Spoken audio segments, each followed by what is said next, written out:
작년에 처음 월급 받을 때 130 얼마가 찍혔어요, 제 통장에. 그게 기간 다 안 채워져서 그런 거잖아요. 아니에요. 다 채우고 부모님께 보여드렸더니 월급이 아무래도 잘못 들어온 것 같다고 말씀을 하셨고.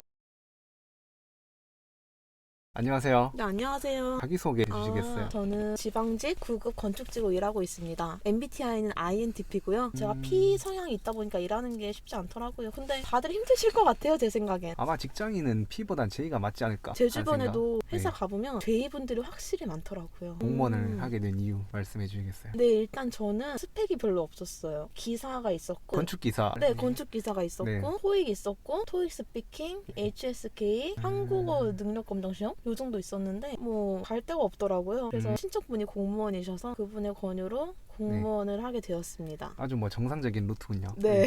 공무원에 들어오기 위해서 이제 어떤 것들 했는지 요새 또 인기가 많잖아요. 그쵸, 공무원도. 그쵸. 일단 저 같은 경우에는 공채가 아니라 경채로 들어왔는데 경채가 경력 채용? 채용이거든요. 네네. 그런데 여기서 다른 분들이 이제 물어보시는 게 경력을 어디서 쌓았냐라고 물어보세요. 그런데 기사 자격증이 있으면 경력으로 인정이 됩니다. 아무런 경력 없어도요? 그쵸? 기사 자격증이 있다는 이유만으로 경력 인정을 해주고요. 그래서 저는 시험 공고가 뜨고 그때부터 준비를 했어요. 네. 시험 공고가 떴을 때 시험 날짜가 한 달 남았고요. 그래서 한 달 동안 열심히 기출문제를 풀었죠. 인강을 볼 시간이 없었어요. 그러니까 경력 채용 시스템 건축기사를 활용해서 한 달 만에 그쵸? 기출 거의 뺑뺑이 돌리다시피 그쵸? 해서 졌죠?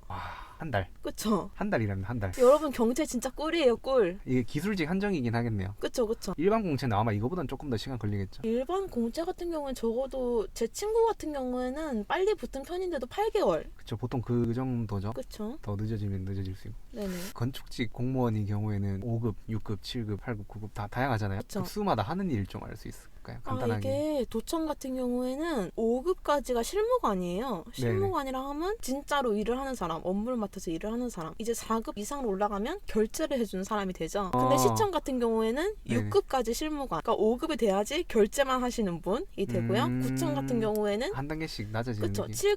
7급까지 실무관이에요. 건축직 그쵸, 공무원 같은 경우는 그쵸. 성비가 어떻게 되시나요? 정말 놀랍게도 여초입니다. 네?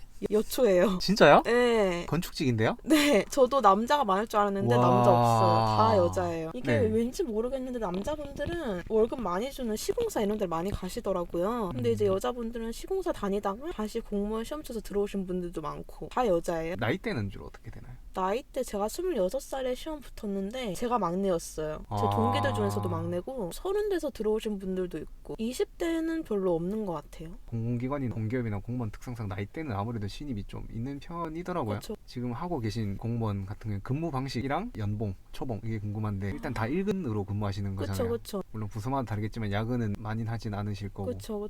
초봉, 초봉? 세금 떼고 5월 얼마 받으셨어요? 물론 기사 수당이 합쳐진 거겠지만. 근데 기사수당 얼마 안 돼요. 2만 원밖에 안 되거든요. 아, 진짜요? 네. 작년에 처음 월급 받을 때 130 얼마가 찍혔어요. 제 통장에. 그게 기간 다 안 채워져서 그런 거잖아요. 아니에요. 다 채우고 한 달치. 아, 진짜요? 본봉이 130 얼마였어요. 저 정말 깜짝 놀라서 부모님께 보여드렸더니 월급이 아무래도 잘못 들어온 것 같다라고 말씀을 하셨고 근데 참고로 네네네네. 이제 수당이 한 40 정도 돼요. 합치면 170만 원 조금 넘는다고 보시면 될 것 같아요. 굉장히 적죠. 네. 평소에도요? 그쵸? 그러니까 월급을 받으면 한 170 정도. 세금 다 떼고요. 그쵸? 이게 일행이라고 해도 큰 차이는 나지 않을 거다. 일행이 더 적게 받습니다. 수당이 네. 더 적고. 그쵸. 그러면 9급이 아니라 8급, 7급으로 가더라도 물론 호봉에 비례하겠지만 엄청난 차이는 나지 않을 거다. 제가 월급을 받고 제 사수분한테 저 월급이 너무 적은 것 같아요 했더니 저보고 나도 너랑 별로 차이가 안 나 라고 하셨어요. 그러면 복지 포인트나 복지 이제 뭐 포인트. 떡값 뭐 이런 거 있잖아요. 중요하죠. 네네네. 이런 것도 한번 말씀해 주시겠어요? 복지 포인트는 100만 원이 넘어요. 130이 나오는데 이게 지방직이어서 그렇다고 하더라고요. 제 친구 국가직은 40만 원이 나온다고 그러던데. 아, 진짜요? 네네. 차이가 많이 나죠. 그리고 떡값은 본봉이 60%가 나옵니다. 그러면 예를 들어 140이라고 했을 때 거기에 60%한 84 그쵸? 정도가 이제 설이랑 추석 때 그쵸? 나온다는 거죠. 혹시 또 다른 그런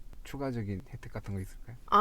1년에 한 번씩 휴양지원금이라고 네네. 20만 원을 줘요. 이제 이게 숙소비로 결제를 할 수 있는 건데 이게 생각보다 꿀이죠. 저는 작년에 그 돈으로 호캉스를 다녀왔습니다. 건축직 공무원이 네. 장점. 일단 수 장점은 있을까요? 동사무소에 안 가요. 이게 엄청난 맞아. 장점이라고. 네네. 건축직만 그래? 아니면은 다른 뭐 전기직이나 기계직? 토목도 안 가는 걸로 알고 있고 대부분 기술직들이 동사무소를 안 가는 걸로 알고 있어요. 그럼 거기 진짜 계신 분들 좋죠. 다 일행. 동사무소는 정말 힘들거든요. 가면 안 돼요. 민원 때문에 그쵸. 그 부분은 정말 좋네요. 그쵸. 저희는 시청이랑 구청만 돌기 때문에 어쩌면 큰 장점일 수도 있어요. 공무원 하면 워라벨이다. 약간 이런 말이 많잖아요. 저- 워라벨에 대해서 어떻게 생각하시나요? 저 같은 경우에는 워라벨이 되게 좋은 편인데 이제 주변에 다른 저희 부서에만 봐도 워라벨이 크게 좋지는 않다. 진리, 부가부. 그쵸. 왜냐하면 야근하시는 분들도 많고 주말 출근하시는 분들도 많고 일례로 네. 저랑 다른 팀이시긴 한데 어떤 구급분이 참고로 작년에 저희 구급 시급이 8,887원이었어요. 8,800 뭐야? 네네 8,000 그런데 얼마. 초과 네. 근무 수당을 60만 원 넘게 받아가신 분이 있어요. 이 정도로 차이가 크다. 혹시 그러면 초과 근무하면 시간당 얼마 정도? 8,887원이요. 얼마나 야근을 많이 하셨는지 알 수 있죠. 맡은 업무에 따라서 되게 다르다. 그분은 아마 주말이 없으셨을 것 같아요. 내 생각에. 그러면 이제 건축직 공무원이 단점 솔직하게. 단점. 아무래도 인원이 일행에 비해서 적다 보니까 한 번 같이 일했던 사람과 다음에 또 만난다. 또 마주칠 수 있다. 이게 굉장히 저는 단점이라고 생각을 해요. 일행분들은 한 번 같이 일한 분이랑 다음에 다시는 일을 같이 안 한다. 왜냐면 워낙 인원이 많으니까. 근데 건축직은 다음에 그분을 또 만날 수밖에 없다고 하더라고요. 일보다 사람이 힘들다고 그러잖아요. 이해가 됩니다. 이게 되게 단점이죠. 저는 건축직이나 이제 소수직에 한정된 단점일 그쵸, 거고 그쵸. 공무원으로 근무하시면서 있었던 썰 같은 거 썰. 알 수 있을까요? 저 왜냐면은 민원인들을 상대하다 보면 매일매일 새로운 일이 일어나거든요. 이게 그렇겠네요. 특별한 네. 일을 진짜 꼽을 수도 없는데 민원인 분들뿐만 아니라 우리 대부분 그럴 거예요. 네. 나라에서 어떤 제도가 있으면 세금 깎아준다고 하면은 덥석 물죠. 세금 그쵸? 깎아준다니까. 근데 세상에 공짜는 없거든요. 세금 깎아주는 데는 다 이유가 있는 것이고 의무사항이 있는 네. 것인데 그거를 숙지하지 않으시고 무작정 등록을 한 후에 의무사항을 지키지 않았을 때 나오는 과태료에 반발하신 경우가 굉장히 많아요. 그럼 저희는 의무사항이 있습니다 라고 말씀을 드리지만 난 몰랐다. 과태료 못 낸다. 그래도 저희는 과태료를 부과할 수밖에 없죠. 무리한 요구를 하거나 그런 경우도 많겠네요. 굉장히 많죠. 이제 계약 신고를 하시는데 계약 신고를 하려면 신분증은 당연히 있어야 되고요. 계약서가 있어야지 계약 신고를 할 수 있겠죠? 그런데 계약서를 안 들고 오신 분이 계셨어요. 그러면서 저한테 이 컴퓨터에 있지 않냐. 그걸로 처리를 해달라고 거의 말씀하시는데 그게 어떻게 제 컴퓨터에 있죠? 말이 안 네, 되죠. 막혀있잖아요, 그리고. 네. 굉장히 당황스러웠지만 그분은 이해를 못 하시더라고요. 이 컴퓨터에 다 있는 거 아니냐. 약간 부동산으로 착각하고 오셨네요. 그쵸. 네. 맞아요. 어쨌든 제가 생각에는 물론 직급이 올라가면은 안 할 수도 있겠지만 공무원은 민원이 큰 단점이 되지 않을까? 근데 놀랍게도 6급이 돼도 민원에 시달린 건 똑같습니다. 저 진짜요? 같은 경우는 시청에서 일하니까 6급은 실무관이라고 말씀드렸잖아요. 네네. 팀장님들도 민원에 똑같이. 시달리십니다. 그래서 저는 일을 한 이유로는 은행이나 동사무소나 갈 때 정말 같은 직장인 마음으로 최대한 피해가 안 가도록 그쵸. 잘해드리려고 하거든요. 지금은 지방직으로 그쵸. 근무하시는 거잖아요. 지방직과 국가직의 차이점을 간단하게 말씀해 줄 수 있으세요? 차이점이 국가직은 승진이 빨라요. 그리고 승진이 빠르다는 건 그만큼 돈을 많이 번다. 이게 장점이고 근데 복지 포인트가 적어요. 아까도 말씀드렸지만 40 정도? 근데 저는 복지 포인트보다 승진을 택하고 싶기 때문에 국가직이 더 좋을 것 같다. 근데 국가직은 전국 순환을 하니까 주기가 따로 있나요? 그건 모르겠어요. 보통 2, 3년 정도 되지 않을까 싶은데 반대로 지방직 같은 경우에는 그러면 승진이 상대적으로 국가직보다는 조금 늦죠. 느린 근무지 같은 경우에는 그 안에서 돌겠네요. 그쵸. 그 시 안에서 도는 건데 1년에 2번씩 인사 발령이 나요. 그래서 이제 저 아는 분 같은 경우는 6개월에 한 번씩 업무가 바뀌었다고 하시더라고요. 네. 근데 업무가 자주 바뀐다는 게 장점이 될 수도 있고 단점이 될 수도 있죠. 그리고 어떤 분은 2년 동안 같은 업무 하시는 분들도 있고 이건 정말 아무도 모르는 거거든요. 앞에 한번 말씀하셨는데 일반 채용과 경력 채용 한 번만 더 말씀해 줄 수 있어요? 네네. 일반 채용은 5과목을 쳐요. 네. 구급 기술직 기준으로. 그쵸. 기술직 구급 네네. 기술직 기준으로 국어, 영어, 한국사에 전공 2과목을 칩니다. 근데 국어, 영어, 한국사가 굉장히 커트라인이 높은 걸로 저는 알고 있어요. 제가 안 쳐봐서 모르겠는데 네네네네네. 경쟁률이 되게 높더라고요. 근데 이제 경채 같은 경우에는 전공 2과목만 쳐요. 저 같은 경우에는 부담이 확실히 적네요. 물리랑 건축 계획을 쳤고요. 근데 물리는 우리 대학교 때 다 배우잖아요. 공대생들은. 그리고 건축 계획이 기사 과목 중에 하나랑 똑같은데 건축 계획이 기사 과목 중에 제일 쉬워요. 그렇기 때문에 꿀이다. 물리 말고 건축 구조였으면 조금 힘들었을 수도 있다. 이건 건축직 분들 모두 공감을 하실 거예요.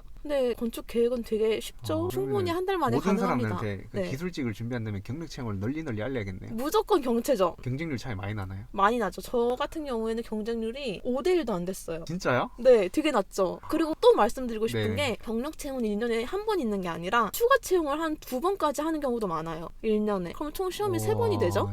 떨어지면 또 준비하고 사람들이 나는 이제 일을 안 했기 때문에 경력이 없어서 일반으로 준비하는데 기사 자격증만 들고 있으면 무조건 되죠. 경력 채용을 하는 게 유리하네요. 그쵸.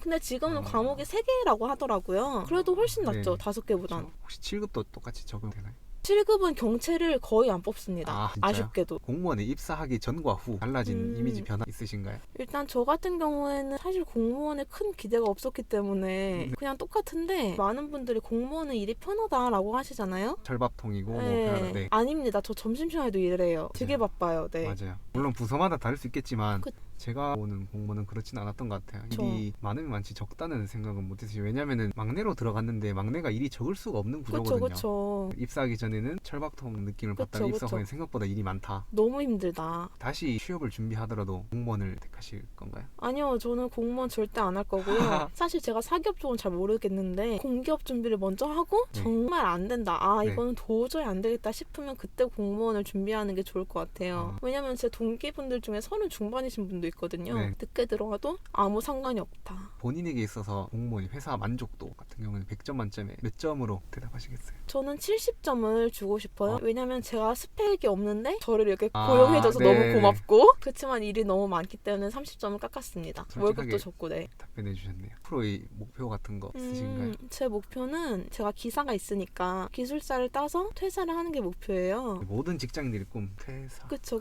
의원 면직. 그리고 공무원은 평생할 직업이 아니라고 저는 생각하거든요. 이유를 알 수 있을까요? 연금이 굉장히 많이 깎였죠 지금. 네. 오죽하면 공무원분들이 국민연금으로 전환을 해달라고 할 정도로 와. 연금 바라보고 할 직업이 아니에요 이거. 아, 저희 아빠 때나 이제 그쵸. 속한 얘기지.